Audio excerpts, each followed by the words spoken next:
দলের এবং স্বেচ্ছাসেবক দলের ভাইয়েরা, আমি কিছুই করতেছি না, এখনো লোক দাঁড়িয়ে রয়েছে। তোমাদের কাজটা কি? ম্যান টু ম্যান গিয়ে লোককে বসে দেওয়া লাগবে।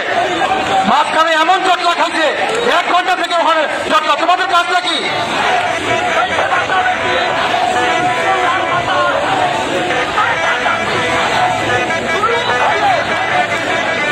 লোককে বসিয়ে দেওয়া লাগবে এবং তোমরা পিছনে চলে যাবা।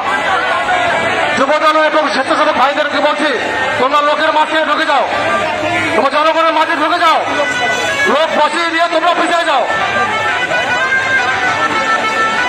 গেট জাম হয়ে গেছে একবারে। পশ্চিম দিকে লোক আসবে, পশ্চিম দিকে।